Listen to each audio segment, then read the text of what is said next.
Good morning, everybody, and welcome to the Today's Restaurant News Networking Group.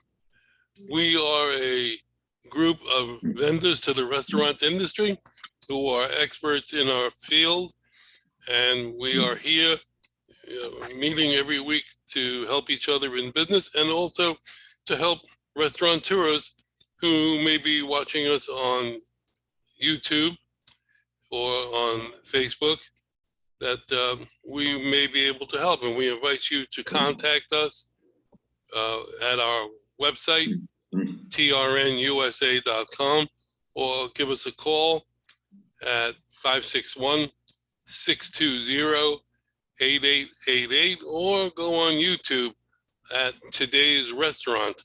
And just get in touch with us and we'll be happy to invite you here or handle it offline. So again, thank you all for coming. Again, I apologize for last week. We had a technical difficulty that we could not help. It's a funny story. If you want to hang around later, I'll tell you all about it. What the phone company said. It's very voodoo. Anyhow, today we have a speaker from within the group, our newest member, Nico Romero. And he is going to tell us what he does and how he does it. Do you need to share the screen? Yes, I do. Okay. But, you are good. All right, let me do this. Boom. Share. All righty. Let's see. Does that work? There you go. All right, here it is. All right. Hi, Nico Romero from Spiritus Law. We're an alcohol beverage law firm. That's all we do, and also ancillary things that are ancillary to alcohol beverage, meaning real estate, corporate work. But the majority of our work is alcohol beverage. We have this is just a little bit of a brief sort of rundown of what we do. Again, if it has to do with alcohol, tobacco, any sort of regulated item, we could help with that. Helping out with from the startup company to the national company. We've done it all. We do licensing work all around the country. And then these are the three partners in the of the firm, myself and Rob and Marbet. They are the founding partners. And I actually clerked with them back in 2006, right out of law school. So I've known them for a while. This is a part of some of our staff members, paralegals and consultants. We do a lot of government affairs work.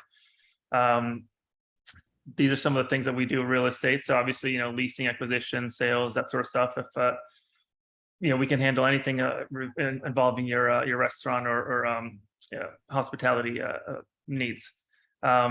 Obviously, when the alcohol group, anything from agreements to just consulting. If you have any questions, we can help and we can answer them. Also, with business transactions, you need you're starting a business, you're merging, you're buying, selling. So, we do all the legal work.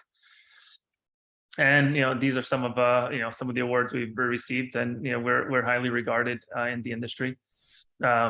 So we do. I think we do good work, and other people have recognized it.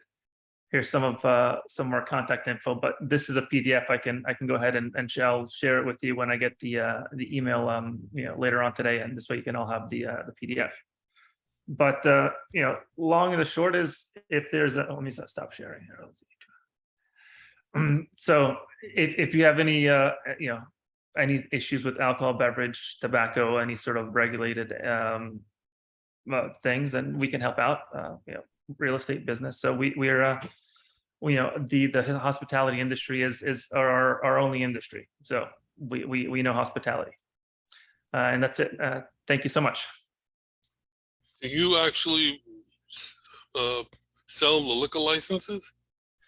We draft. We can help. We can sell. We're not brokers, but we would typically do the agreements, the sale agreement and whatnot. But we do have clients who are always looking for liquor licenses. So, but we do we regularly work with brokers and whatnot. that sell licenses. Hey, Nico, this is John Mulholland. I just have a quick question. Yeah, John. I'm looking to purchase a bar in Ireland. Mhm. Can you help in that case if I need to get a liquor license in a different country? Probably. I mean, we wouldn't necessarily be able to do that, but we probably would have some contacts in Ireland to at least help you get the ball rolling. Okay, great. Thanks. Absolutely. Any other questions?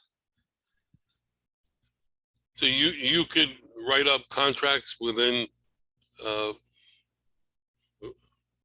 the purchase agreement, or Yeah, we can do the purchase agreement, the lease, if you're buying a property or buying the business, we can do all those agreements. Or selling it, whatever, anything that has to do with a legal agreement, we can handle all that. Nico, do you have anybody who does any running for the permits for the Yes. license itself? Yes, we can help. We can facilitate all the permits and whatnot. Yes, even if they're not alcohol permits. So let's say you want to start the permits, but you want to do some zoning, all the other like permitting work. We can help out with that as well. Nico, do you have a guy who does like lien searches and et cetera for you? Because I know a guy, if you don't, I can send over a guy who has the whole database tracking for all the city liens and et cetera that can help make sure it's clear before a transaction goes through. He works with a lot of title companies and also real estate attorneys. I want to say we do, but please send them over anyways, because if for nothing else, at least we can see what if we can maybe get a better deal or whatnot, and see how it works. Sure. Yeah. His name is Chris. I'll send it over to you. Okay. Perfect. Yep. Thanks. so what's the best timing for you to help a restaurant in the beginning stages? I mean, I know I guess things it come up depends on- during. Sure, it depends on what the restaurant is looking. I mean, if it's a startup, obviously the best time would be, before you've identified a location, because then we can help you identify the correct location, help you negotiate the lease, do the licensing work, etc. But if let's say you have a couple locations and you want to expand, or you want to go to a different state, we can help you with expanding to another state. We can help manage all the licensing work. We do have counsel, and we have other counsel in all states. So anything that requires a legal work, we do work with people in every state. But from a licensing perspective, we do that ourselves in every state. But your answer is, it depends on what the need is. If it's a new startup, yes, the time to get with us is before they sign a lease, or at least and potentially even before they've identified a location, because not every location is able to sell alcohol, and so you would probably want to get make that part of your due diligence. When you say sell a liquor license, who generally sells a liquor license? Somebody who's going out of business or changing ownership, or Potentially, either going out of business or they're retiring. Is it like a taxi hack license in New York? It's transferable. Yes, and this is like a four-cup. So it's the license. For example, like a bar would have one, or a liquor store to serve alcohol. For example, just a beer and wine license. There's no limit to it. You open up a restaurant and you can get a license. But this is to serve alcohol, to serve liquor, I should say. Sorry. Okay. And what happens is, as the population grows by 7,500 people, they will then allocate a new, they'll release a new license, which then gets, they get sold, or at least they have a lottery system, and so whoever gets it. If you're not a member of the industry with a purpose for it, then you're selling it. And so that's almost like winning the lottery, because, for example, Dade County, those are, $500,000 they're going for now. Orlando is close to $1 million. So I've tried a few times to get into the lottery. I paid to be in the lottery. It's not cheap, but if you do land one, it's pretty substantial. I've had friends that have gotten them that way, and then they go off and rent them, or they're putting them into their own establishments. Correct. Yes. So Florida is one of the trickier states when it comes to alcohol beverage. Most jurisdictions, when you're opening, the second you sign your lease, you can apply for a liquor license. For example, in Florida, you can't apply until your build out is almost done. It's because you need a zoning signature on there, so they won't give you a zoning approval until your build out is just about done. So that's sort of one of those complicating factors with Florida. What's the parameters of beer and wine versus a alcohol license? I mean, we have to have a certain amount of food, or you have to have a certain amount of seats, or what's Yes. the parameters for that? So you can actually, there's something's called SFS license, which is, there's no limit to those. So for example, you can have a restaurant that serves alcohol, but you need to serve at least 51% food in order to be able to do that. So there's quota licenses, there's no food requirement, and those are limited. So for nightclubs, bars and whatnot, you don't have to serve food, so you can just serve alcohol. But if you're serving food, at least 51%, then you can serve liquor, beer, wine without having to buy sort of one of those limited licenses. So the food is a key ingredient here. If you're a restaurant that serves food, you can't serve liquor. If you're not serving at least 51%, that's when you need to get and invest in these quota licenses that get to be pretty expensive. Right. Okay. Anybody else have any questions? I know that Sounds like a market for a 2 appetizer minimum.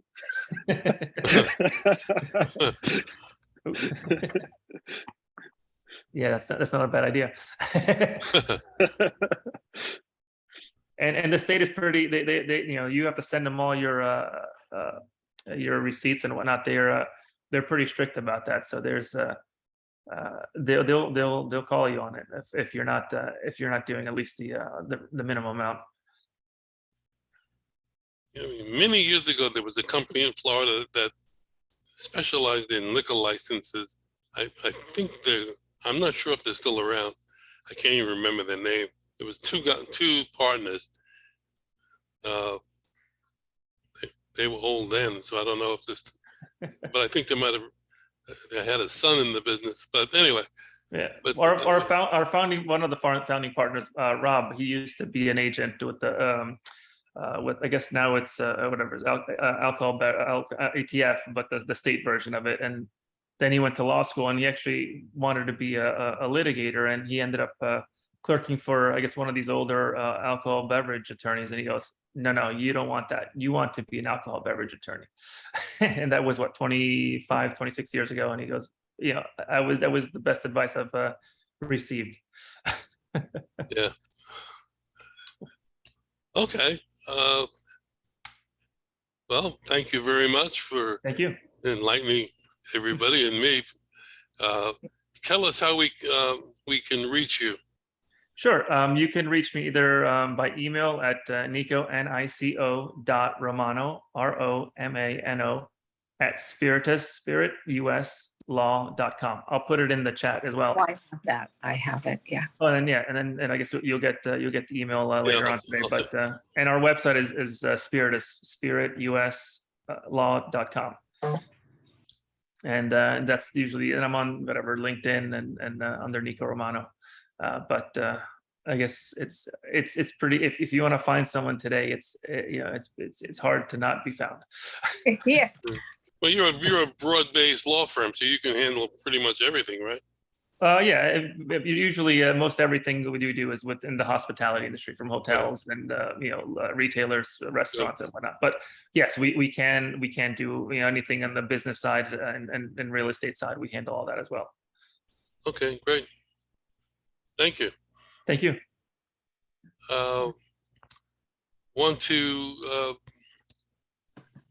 Anybody want to schedule themselves to do a presentation in the month of August or further out? Anybody want to volunteer? Not volunteering. You want to get your company information out to the people who may be watching us on YouTube. Cool. All right, let me know if you want to.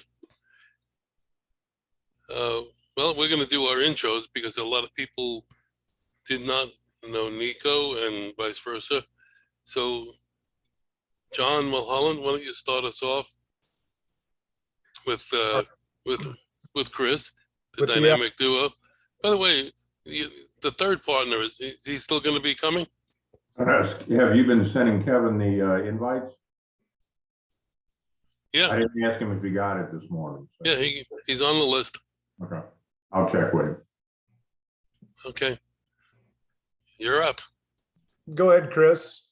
Okay, so we are strategic supply chain partners. We function as an outsourced purchasing department for our clients, which typically are small to mid-market restaurant companies, anywhere from 1 to maybe up to about 50 restaurants. Typically, they don't have an in-house purchasing department of any sort, or they don't have any sort of sophisticated purchasing in-house. And when I say that, typically they've got either a manager they've put in charge of purchasing, or they've hired a sales guy from US Foods or Cheney Brothers or Cisco and called them their purchasing guy. And we bring a much higher level of expertise. We've got a couple of partners with nationally, even international experience, working with manufacturers and distributors to negotiate much better distribution programs and purchasing programs on behalf of our clients. We do not buy anything. We simply negotiate on behalf of clients and present good business opportunities for our clients to choose from. We're 100% contingency based, meaning if we cannot identify savings for a client, we don't take a penny. We have multiple clients in the Florida market as well as Texas. We also have one client who is coast to coast right now, from New York to California and in Florida. Typically, we save 18 to 15% for our clients by renegotiating their distribution deals and negotiating manufactured deviated pricing that we put in to distribution. We're having particular success right now with the inflationary environment that people are dealing with. Every client we're working with, we are outperforming the initial save that we projected for them. Of course, that's fun for us because we make more money that way, but they also save more money. Again, strategic supply chain partners, outsourced purchasing, what we do. Chris, quick question for you. Do you see food prices starting to go down yet? I have seen, I just did a couple of customer reviews last week. We have one where we've seen some flattening and some very, very slight decrease. Well, I'm talking like on a $53 average case cost from their distributor, like 2-cent decline, as opposed to the 10% plus increases we've seen, especially in the March, April, May timeframe. We were seeing 10% higher than a year ago or more. That is starting to flatten out.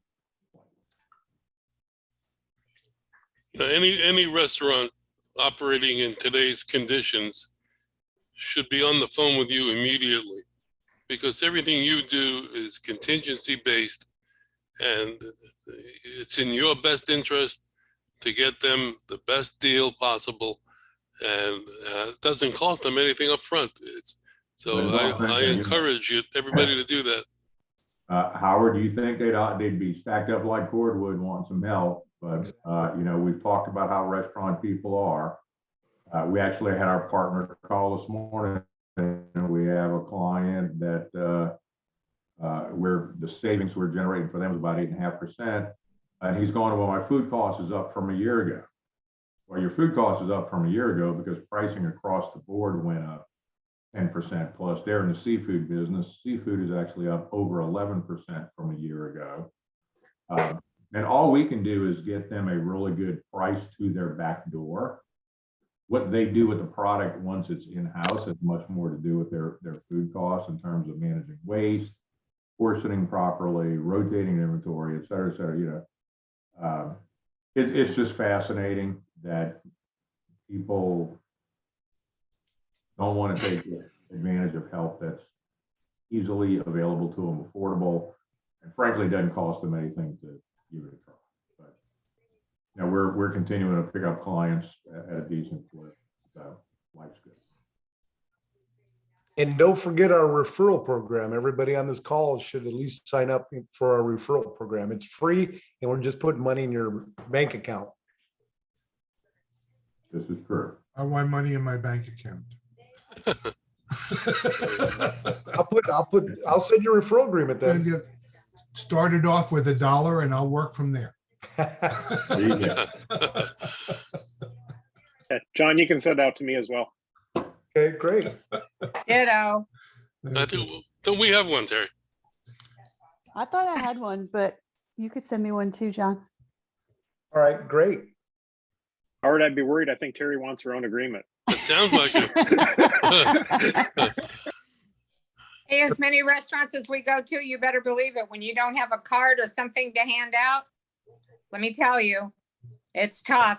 You can't get the manager to stand there for more than a couple minutes because he's usually doing something else. So I'm like, oh, I need cards. I need something from, so I've started asking people for them so that I can, do this. We're in restaurants all the time. We're going to a wine opening next week, actually, a media dinner. That would be the perfect place since they've just opened and they have no idea. And then the PR people are there who have all the other restaurants. So that would be, send me some cards, something that I can, if you have a sheet, I don't know if I asked before, maybe I didn't, but I would love to have something that when I'm explaining it, because it's easy to explain, would love to have something to hand them so that they can call. Sure. Well, get on it instead of going to Ireland, John Mulholland. Did you see my post? No, I didn't. Oh, What? okay. I'll take a look. Yeah, I encourage everybody in our group to print out the roster of the group, and you can use that when you go to a client as well.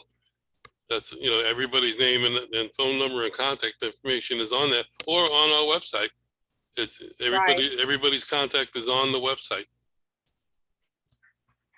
And then they can go through it at their own time and they can see everything that they might need. But this is something definitely, why would they turn it down? It's just. Yeah, and I encourage you to Why? check all the contact information on the roster sheet and also the website. If there's any changes needed, let me know.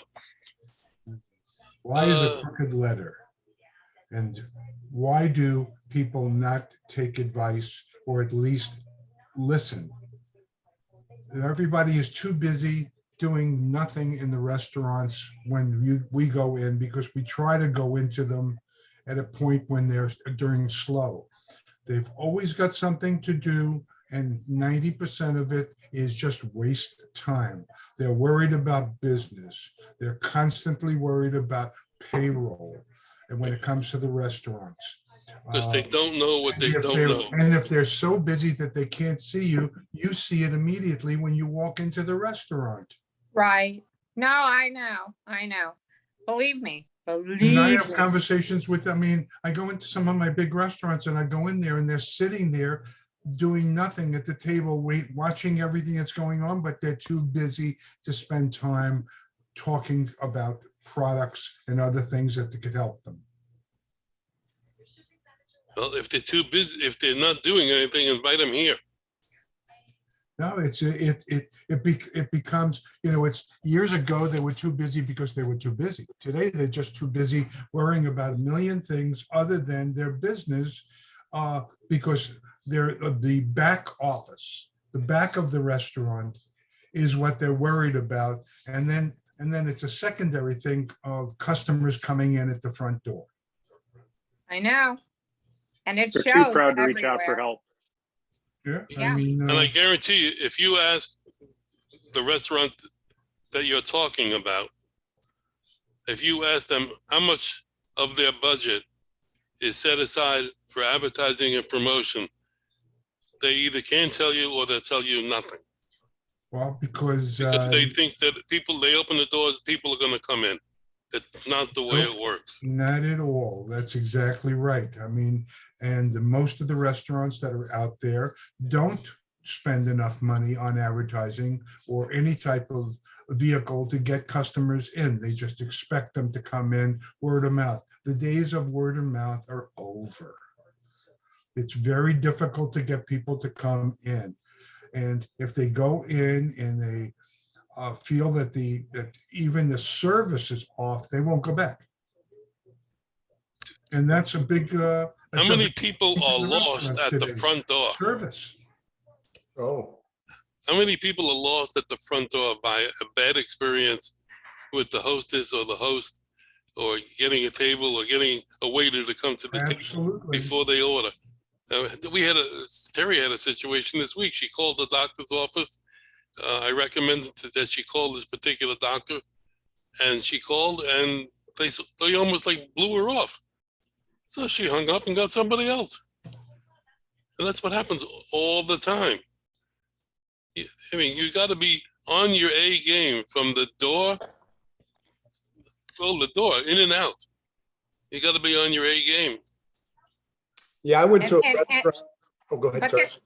I was going to say, there's a difference in going in and asking people to give you money. And then there's a difference in going in and saying, hey, I can save you money. It'll cost you nothing. There's big differences in everything that we do. The insurance side of it, the savings side where, you guys source the food out, where we're trying to get people in the door. And there's a restaurant on every corner. So no one can say, oh my gosh, I can't find a restaurant. They're on every corner. And the competition, like you said, once you get in the front door, like Howard said, if it's a bad experience, you're not coming back, you're going to someone. It's just way too easy. So you don't need to be good, but you do need to save money, and you do need to get people in that door. So Well, you can't make money unless they come in the door. I think That's right. attitude makes a big Absolutely. difference too. The attitude. I was just at a local McDonald's this morning and ordered a couple sausage sandwiches and sausage. They listed on the menu $1.19. When the bill came, I ordered two of them, two for $2.50. So I went up to the manager and said, I don't really mind this little thing, but how come this is wrong? He just laughed at me. He didn't say anything else. He just laughed. what? Yeah, I went to His attitude. lunch just a few weeks ago, Mexican restaurant, been going there 15 years. Went up to pay my bill because the guy wouldn't pick it up after 30 minutes. And I said, just because I'm sitting outside doesn't mean you guys can't wait on me. You need to wait on me. Wouldn't say a word to me. And she finally just said, not my job. Well, And we then I have said, a situation right It's the now. dumbing of America. job and get me a pin that actually has ink in it. And she waited a while and finally gave me a pin so I could pay my bill, walked out there, and I'm never going back there again. Sounds Well, like Well, a the good best thing in referral the for Debbie. world are I'm sorry. Sounds like a best good thing- referral for Debbie. Yeah. Yeah. And the best thing in the world are when they put those things on the table where you can pay at the table. Best thing ever. You don't have to deal with the waiter. You don't have to wait. You just pay your bill and go. It's like pay Yeah. right there, Well, in my industry, we have a new product. It's called cash discount. And part of the product is you got to get it in the front. It's got to be signage in the front of the restaurant. It's got to be signage at the cash register. 80% of all of the bills are never paid at the cash register. They're paid Right. to the waitress or the Right. waiter. And all of a sudden now we're getting feedback. Surprise, why am I getting a 3% charge? Why am Yeah. I getting a 4% charge? I've got We've friends of gotten- mine that come down here and own condos up in the Boca and Palm Beach area. They're not going back to these restaurants. They go, why are we being charged an extra 3.5%, 4% just to pay our bill? And I said, did you see the sign in the front of the store? And he goes, and then I go, did you see the sign at the cash register? He says, we didn't see the sign in the front of the door and we paid the waitress or the waiter. Why don't they have signage on their platter that they hand you the check to? You know what? I brought that up at our national meeting a couple of weeks ago. And the answer is too bad. That's not the way the industry is promoting it. And they don't want to get involved in the waiter and waitress. No, they don't want them to tell you or show you because they are getting the extra funds. But the people that do go back to the restaurant, it's affecting the waiter and the waitress. Because if they know they're going to be charged an extra 3%, they're going to give less money to the waiter or waitress. I know. Right. I agree. I mean, agree. we live in a world where most of the people that go out to eat are not young people. They're older people. And Some they restaurants count are their dollars and their pennies. Some restaurants are charging an inflation fee. Well, you know, listen, Yeah. Randy is part of Heartland. Heartland is now part of a whole bunch of other processors. They don't give us information. They came to our to our national meeting up in Tennessee. I'm there for 3 days, and they never once mentioned any of the problems. They only mentioned all the things and products that they're coming out with. Well, it's affecting every single restaurant, and in my business, most of the business is done in restaurants. The retail stores, you do a lot of sales, but you don't do a lot of volume. Restaurants, we do a lot of volume. Well, you know what? Like I said before, you got to be on your A game, getting in the door and as they leave the door. But the first step, you can lose them on the phone. If you call a restaurant and you either get a smart ass answer or you get a busy signal, you're going to lose the customer. And that's what Darren does. So Darren, tell us about what you do and how you can help a restaurant. How's that for Good a morning, segue? everybody. That is a perfect segue. Darren Gall, Tracy.net. As Howard said, our goal is to eliminate aches and pains in communications. A big problem with restaurants is they don't have a lot of phone traffic, so they typically have one, maybe two phone lines coming in. Well, if two people are on a call, then third caller gets a busy signal. So what we do is we put a virtual cloud queuing in place where they can have up to additional 10 calls in addition to 4 lines that we give them. So double what most restaurants already have. So callers never get a busy signal. When they call in, if the call isn't answered live, they're transferred to a menu which basically plays the hold music, which they can use as an advertising tool to talk about specials, things like that. So it's important to think about those things. As Jeff said, you have a bad experience, you go elsewhere. And this product actually came out of my experience during COVID. I tried to support the small mom and pops, the ones that don't have the websites or the app for online ordering. And when you're calling them, you're getting a busy signal. I mean, that's just not acceptable in this world anymore to have busy signals or dead air or whatever else happens. So if you know anybody who's looking to increase their efficiency, they're frustrated with their current carriers, that's what we do. We go in, we do a free evaluation. Sometimes we say, hey, what you've got is working. I don't see making a change. If that ever changes, here's my card. Other cases, we save them money or certainly increase their functionality for what they're paying now. Darren Gall, Tracy.net. We also do have a referral program. So if anybody's interested, reach out to me. I'll be happy to send you the info. You can either get a one-time commission up front or you can get recurring commissions. So we pay both ways. It's up to the person to decide how they want to be paid. Great, thank you. And we have not quite a restaurateur, but we do have somebody in the industry who's not a vendor. Helen and Dr. Rob, you're on mute. Take yourself off mute.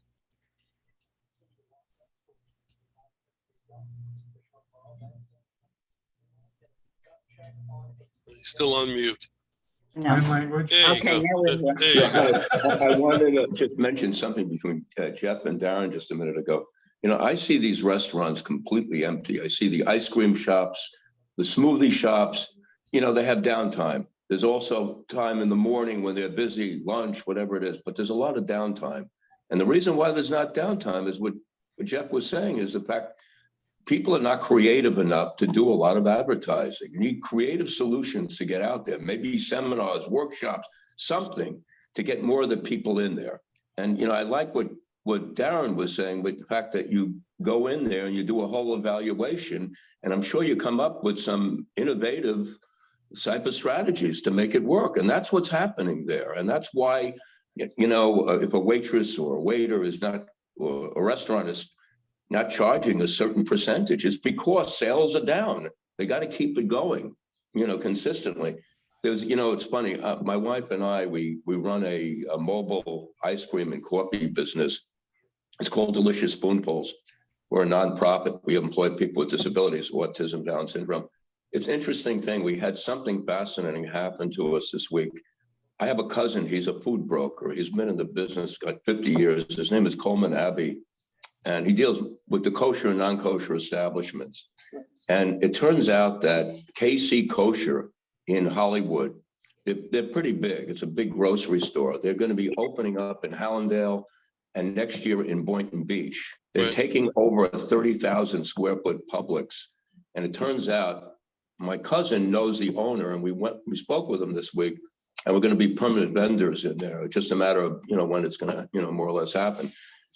But we're still looking for, I'm sorry, I'm trying to make it short and sweet to the point, because I haven't been on for a while. But I'm Rob, my wife Helen, and I'm also a radio talk show host. So we have a radio show called The Amazing Abilities. It'll be on in another couple of weeks. So if anybody wants to listen on the WEI network, that would be great. And by the way, Peter Ween sends his regards to everybody. Oh, great. Say hi to him. Rob, let me ask you a question. That Sure. KC Marketplace, that whole thing is kosher, is that correct? What happened? Hey, what did I do? Yeah, I'm sorry. You're there. It's a Am I kosher there? mark. The whole thing is kosher. Is that Joseph by any chance? Yes. Yes. Okay, I know who that is. Yeah. Okay, perfect. I know who it is. Yeah, I'm trying to, as soon as you said that, I'm like, okay, I know the Publix, I know the Joe, I know his last, okay, right, on And Woolworth, right? Another thing is Lenny's Kosher Pizza, which was in Hollywood, just opened up in Boca. And the pizza's Yeah. fantastic. Yeah, Right. yeah, great. Right. Unfortunately, these guys never heard of today's restaurant news, so. Right. We got to get them involved with today's restaurant news. Bring him in. Bring them in, bring them in, bring them in. Right. Why don't you go there for pizza? It's cheap. Send We me, just opened up last week, right off Lion. send me the address. All right, Yeah. All right. Thank you. all right. Right. Mark, good morning. Okay, you know what? I might stop by after the. Good morning. I'm going to put Jeff on mute. There's nothing else we can do. Yeah. Go ahead. Good Go ahead, job Mark. there, Howard. Yes. Mute button. I'm learning this. I got this technology down. Yep, exactly. The grandkids can show you how to do it better than we can. So Yeah, that's for sure. came out of the restaurant industry. I used to be a Miami Subs Grill franchisee, and developed and designed and patented a manually operated compactor, which helps reduce the waste volumes in the restaurants, because most of the stuff packaging wise that John and also his partners sell is containers, 1 gallon sauce containers, mixing containers, something that has air in it. So when you're paying for a cubic yard of space, why would you throw away a bunch of air or pay for air? So that's the packet room. And then we have also now our WISE building ecosystems, which is the ability to be able to reduce the HVAC as well as overall electricity costs within restaurants. And anybody that knows a multi-site, we typically don't work with onesie, twosie, three. We work with McDonald's. We're putting in programs with Chipotle. So we like to work on a little bit bigger. So if you have a chain that you know of, we do pay a referral fee for both our motors that go into the HVAC system, which is a drop-in replacement motor. And it's kind of crazy. We've all seen the regular incandescent light bulb. This thing's 100 watts, and you're paying 100 watts times the amount of hours. Then all of a sudden you get smart and you go, well, maybe I have a good idea. I can put in an LED and it's only 30 watts. I've just saved 70% of the cost of running the same thing, light for light. This is motor for motor. Very simple process. We replace it all and it just keeps functioning. The air conditioner keeps functioning, but it doesn't break. as often. It actually has a repair savings and then long-term savings of lack of equipment replacement. Most motors die in 3 to 5 years, especially on beachside communities. They get destroyed. This motor will run for 15 years. And our package room, we put them under programs for both that there's no upfront cost. So when the restaurateurs are scrambling for cash and cash flow, they're already paying an expense. The hardest part is getting them over the believability that you can actually do that. Well, we put our money where our mouth is. We'll put it into a program where it's under a consulting agreement, and they can either own it at the end or we own it at the end. It just depends on the percentage that they want to share with us to affect that. So it's all cash positive and making them more sustainable. If you have anybody involved or is talking about ESG, which is environment, social, and governance, that I am on the committee for the Multi-Site Connects now committee on that program. And a lot of them are looking at this to become more sustainable. So if you hear sustainability, or if you hear that they want to lower their greenhouse gases or lower their waste, that's a key sign right there, you know, that they're in need of our services. So thank you, everyone. And you have a great weekend. Thank you. I have a question for everybody. Mhm. I just got a phone call and Howard muted me. What percentage of all of us are having problems either fixing or bringing in new equipment to your merchants? Because we get 20 phone calls a day because I can't get equipment anymore. And what we're doing is we're just giving people older type of equipment to do their credit card processing because we can't get new equipment. And if equipment goes down, we can't get it even fixed. Do any of you have the same problem? I think we're all going to have the same problem at some point or another, especially, you know, obviously with the supply chain problem and the freight containers sitting offshore. And now with China flexing their muscles, there's going to be recoil action. American companies are going to start pulling out of China if they're smart. And it's going to take a while for them to start building here. I mean, I've got one processor right now that we have all the equipment, but if it goes down, we can't fix it. So we're giving them older equipment. They have a computer system. We have to give them an old credit card unit to do swipes, which can't communicate with their computers because they're not set up to communicate with each other. Well, you need those chips and those parts that are inside the new ones that are being held up on the container, and you can't get those. You call up the processor and go, well, I can't get it anyplace. Can you fix it? They go, we can't fix it. I know. And a lot of with my leads report, I get calls saying, okay, well, we're not opening this month. We have to wait until the end of October. Our piece of equipment won't be in. We can't get it any sooner. This is with a lot of people, and knowing what's out there, we're talking from your equipment to maybe stoves, maybe to fryers, maybe to, you know, the whole machines, everything. You can't, I'm hearing it like almost on a daily basis and more than once. They can't open. Okay, so we go back in and we change the reports before we send them out on the 9th. They're not opening this month. They're opening in October. So it's not just you. Don't feel bad. It's not that I'm feeling bad. I'm getting my son is getting phone calls and emails, and he's relating it to me, and we have no way of fixing the equipment because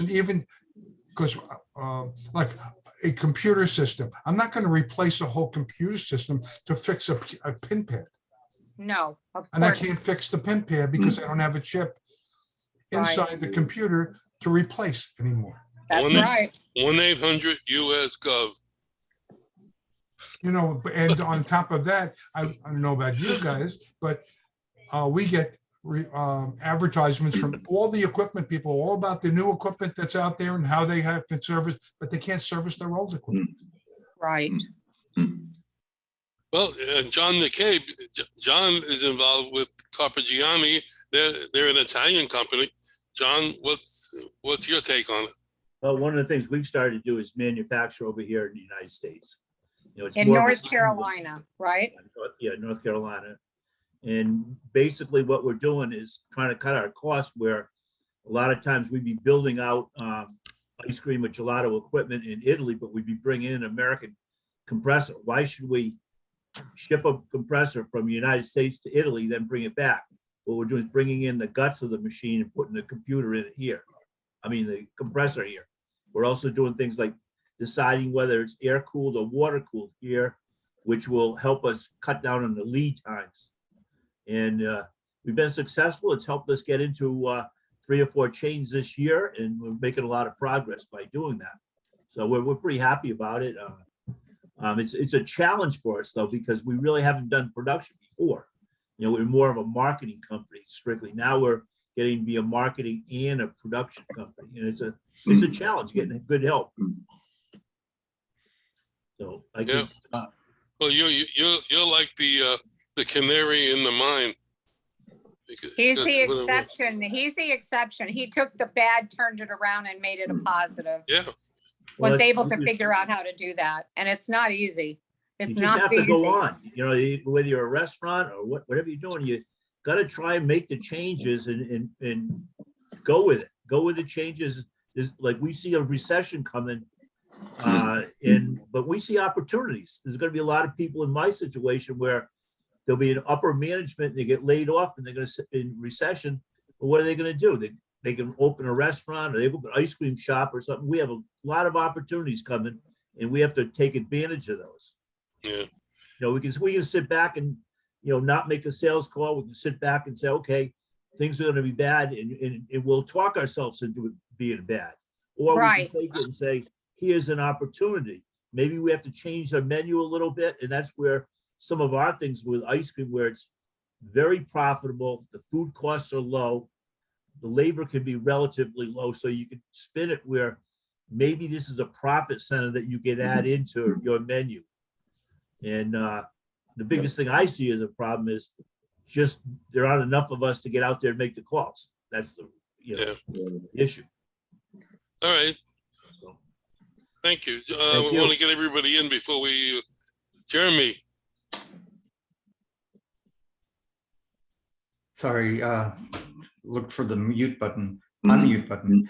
Jeremy Ben Israel, Centropy Business Solutions, and like similar to some of you here, I work on a contingency basis, helping restaurant owners save money, lower their costs on different expense categories, utilities, wireless, credit card process, merchant processing fees reduction. So similar to some other people, but also services like linen and laundry, commercial uniforms that restaurants, hotels have. But a very timely service is helping employees with flexible payrolls, basically instant pay for them so they don't have to wait until their next paycheck. Again, all contingency basis, no risk or upfront costs to the client, to the business owner. Jeremy Ben Israel, Centropy Business Solutions. And what's interesting is that in other network groups, I like to preface saying, I like to work with restaurant owners. In this group, I don't need to say that, so pretty understood. Okay, thank you. All right, Randy, good morning. Good morning. Howard, on a side note, I have the PDF coming from Heartland for the 2 months of advertising. Looking forward to that. Great. Randy here with Heartland Payroll. Jeffrey, I'm on the other side of the spectrum. Heartland, as you know, is a global enterprise. We just acquired Evo, but I'm strictly payroll. And it's funny because we all heard about the great resignation, right, with employee counts, things like that. We're actually changing our model from payroll to HCM, or human capital management. I love the direction because everything starts with the employees, right? Happy employees, business runs fantastic. If they don't keep and retain employees, things start to unravel. Very interesting. And thank you very much, everybody, for the emails. I will be sending it out later today. Very interesting as payroll costs are going through the roof. It's getting out of hand. 19 to 30% costs for payroll. That's just outsourcing. We're not talking taxes. We're talking, my friends at the other payroll companies. We control that with our price and our service model. I'm going to share with you, not today, but we have a third-party research through Ericsson. Heartland's through the roof. And again, I'm only talking payroll, not at the other competitors. They're at a 6 and 7, which means our service model, our technology, everything we do to help maintain and grow the revenue for the clients is through the roof. That was very eye-opening, and I'm very excited. I'm looking forward to seeing and meeting everybody. So that's it. And if you have any questions, shoot me an email, and I will respond back. Oh, I didn't realize that. Okay. Jeff, you want to add anything? I think everybody knows what you do now. No, as a matter of fact, I don't, I'm not intruding upon Randy at all, but we both work in one company that happens to do a lot of business, and I've been doing business with them for 40 years. The total industry. I mean, I guess it's very frustrating on my end because I get these phone calls, and we offer a merchant a whole POS system, and all of a sudden, a year later, which is now, something goes wrong. Normally, it's a part, it's a piece of equipment, we'll replace it and stuff like that. If this is an instance, if we don't buy the equipment directly from the processor will not replace any of the parts because they didn't sell us the equipment initially. Well, that's the answer to the question. But they have all the parts to replace. They just won't give it to us. I just got off the phone, not with Heartland, but with a company that Heartland is in partnership with, TSYS. And I'm fighting with them over a part to fix a pin pad that's connected to the computer. Oh my gosh. Yeah, they've got the part. They've admitted they got the part, but they won't replace it because we didn't buy it from them. And here's the thing, that's frustrating, right? Because I think global TSYS now too. That's the biggest caveat going into this hospitality industry on my side, on the payroll side, is the other components, the merchant, the POS. And it's so hard to get everything cohesive and working together because there's so many different pieces. I understand that frustration because I see it when I'm helping consult with these restaurants and these franchises, because everything's tied in. It's crazy how it just doesn't seem to work sometimes. Yeah, and we're all part of this. Every component in the restaurant industry works with each other. It's just not the restaurant itself. It's also the purveyors that work with the restaurants. Everybody has something that's integrated with everything else. And just one small part, because of everything is manufactured overseas as parts. If it goes down, we're dead in the water right now. And we have to deal with complaints and we can't fix it. Well, we have to wrap this up because it's after the end time. But we're all going to deal with that problem, at some point. And I'm sure it's going to be around for quite a while. Yes, until we start manufacturing our own computers. No, you're right. You're right. It has to come from here, and that's going to be, who knows? Well, that's the beauty of try this. eBay. Try eBay. You might find it on Amazon or eBay if you need that little pen. Well, you know what? But I don't trust it. I know. Hey, Jeff, shoot me a text message after. We could talk offline. But it's interesting, especially in this group, because we all stay in our lane, right? And that's the beauty of this, is we can all work together in a very, very unique fashion to offer something. What I see is unique to the industry, especially down here in South Florida. Yeah. Okay. very quickly before we shoot, I just want to mention that the program that's available to restaurants from the government, the ERTC program, is still available. It is not a loan. It is money back based on your payroll from 2020 and 2021. If anybody is interested in finding out more about it, we can get you to the right people, Randy being one of them. So give us a call here at 561-620-8888. And I'll thank you all for coming, and have a great weekend, and we will see you next week. Next bat champ.